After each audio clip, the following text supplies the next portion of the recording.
ചിലരോടൊക്കെ സംസാരിക്കും, പറയും ഞാൻ എന്താ ഇങ്ങനെയൊക്കെ നടക്കുന്നത്. ചിലർക്കുണ്ടല്ലോ, ചില അമ്മമാർക്കാണ് കൂടുതലും, അതായത് ഇത്തിരി ദൂരത്തേക്ക് പോകണമെങ്കിൽ അവർ വീട്ടിലിടുന്ന വസ്ത്രം തന്നെ ഇട്ടുകൊണ്ട് പോകും. അവർക്ക് ഞാൻ ചോദിക്കാം അതെന്താ അങ്ങനെ? ഓ, ഒരു സാരിയൊക്കെ കൊടുക്കണം. ചിലർക്ക് കല്യാണത്തിന്, എന്താ കല്യാണം അല്ലല്ലേ, അപ്പുറത്തെ വീട്ടിലെ ഫംഗ്ഷൻ എന്തുകൊണ്ട് പോകും? ഓ, ഇനി അവിടം വരെ പോവണ്ടേ, വേറൊരു സാരിയൊക്കെ ഉടുത്ത് അതൊക്കെ മെനക്കേട്, മടി, പിന്നെ അത് കഴുകിയിടണമല്ലോ. എന്തേ ഒരു സാരി ഒന്ന് കഴുകിയിടുന്ന ഇത്ര വലിയ ജോലിയാണോ? നിങ്ങളാദ്യം ചിന്തിക്കേണ്ടത്, നമുക്ക് പോകാൻ പറ്റുന്ന ഫങ്ഷൻസിനെല്ലാം നമ്മൾ പോവുക. കാരണം നമുക്ക് അവിടുന്ന് നെഗറ്റീവ് ഒന്നും നമുക്ക് കൊണ്ടുവരണ്ട, നമുക്ക് അവിടുന്ന് ഒത്തിരി പോസിറ്റീവ് കിട്ടും. നിങ്ങൾ ആദ്യമേ ചിന്തിക്കേണ്ടത് എനിക്ക് കഴിയില്ല, എനിക്ക് വയ്യ, ഈ ഒരു ചിന്ത മാറ്റണം. എനിക്കും പറ്റും, എനിക്കും പോകണം. ചില അമ്മമാരെ ഞാൻ കണ്ടുകൊണ്ട് നമ്മൾ തന്നെ അവരെത്ര പ്യുവറായിട്ടാണെന്ന് അറിയാം അവരുടെ ശരീരം അല്ലെങ്കിൽ അവരുടെ മനസ്സിനെ കൊണ്ടുപോകുന്നത്. നന്നായിട്ട് നല്ല സാരിയൊക്കെ ഉടുത്ത് പൂവൊക്കെ വെക്കുന്നത്, പൂവൊക്കെ വെച്ച് നല്ല പൊട്ടൊക്കെ വെച്ച് നല്ല സുന്ദരിയായിട്ടാണ്.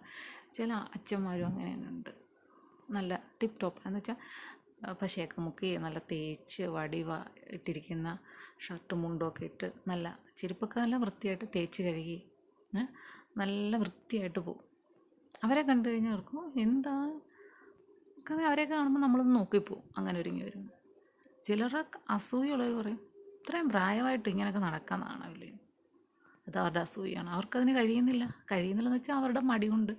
അവർ സുന്ദരിയോ അല്ലാത്തതുകൊണ്ടല്ല, അവർക്ക് മടിയാണ്. അവരുടെ മടി കൊണ്ട് മറ്റൊരാൾ ചെയ്യുന്നതിനെ അസൂയോടെ കാണും, അതാണ് അവരുടെ പ്രശ്നം. അപ്പോൾ അങ്ങനെയൊക്കെ പറയുക, ചിന്തിക്കുക, നിങ്ങളവരെ അങ്ങ് വിട്ടേക്കുക.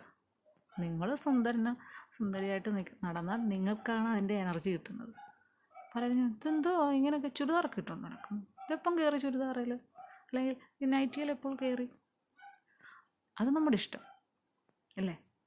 നമ്മളുടെ പണം മുടക്കി നമ്മൾ വാങ്ങിക്കുന്ന വസ്ത്രം എപ്പോൾ ഇടണം അല്ലെങ്കിൽ ഉപയോഗിക്കണം നമ്മളാണ് തീരുമാനിക്കുന്നത്. അതിന് മറ്റൊരാളുടെ ഒരു സപ്പോർട്ടോ കാര്യങ്ങളോ ഒന്നും ആവശ്യമില്ല. നിങ്ങൾക്ക് ഇഷ്ടമുള്ള വസ്ത്രം നിങ്ങൾ ധരിക്കും അല്ലേ? നമുക്കൊന്ന് വയ്യാതെ ഒരു കിടന്നു പോയാൽ നമുക്ക് ഈ വക കാര്യങ്ങളൊന്നും നടക്കണമെന്നില്ല, മറ്റൊരാളുടെ സഹായം വേണ്ടി വരും. അപ്പോൾ മറ്റൊരാളുടെ സഹായമില്ലാതെ നിങ്ങൾക്ക് തനിയെ എന്തെല്ലാം കാര്യങ്ങൾ ചെയ്യാൻ പറ്റുമോ അതെല്ലാം നിങ്ങൾ ചെയ്യുക. ഫോൺ ഉപയോഗിക്കാൻ പറ്റുന്നവർ ഫോൺ ഉപയോഗിക്കണം, പുതിയൊരു ചാനൽ തുടങ്ങണമെങ്കിൽ ചാനൽ തുടങ്ങണം അല്ലേ? അങ്ങനെ നിങ്ങളുടെ മനസ്സിന് സന്തോഷം അങ്ങോട്ട് മാക്സിമം കൊടുക്കുക.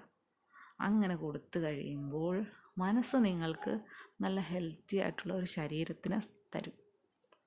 അത് മതിയല്ലോ അല്ലേ? അത്രയും മുന്നോട്ട് നല്ല രീതിയിൽ പോകാൻ.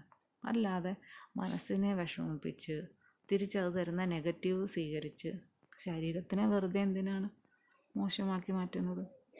ഓക്കെ.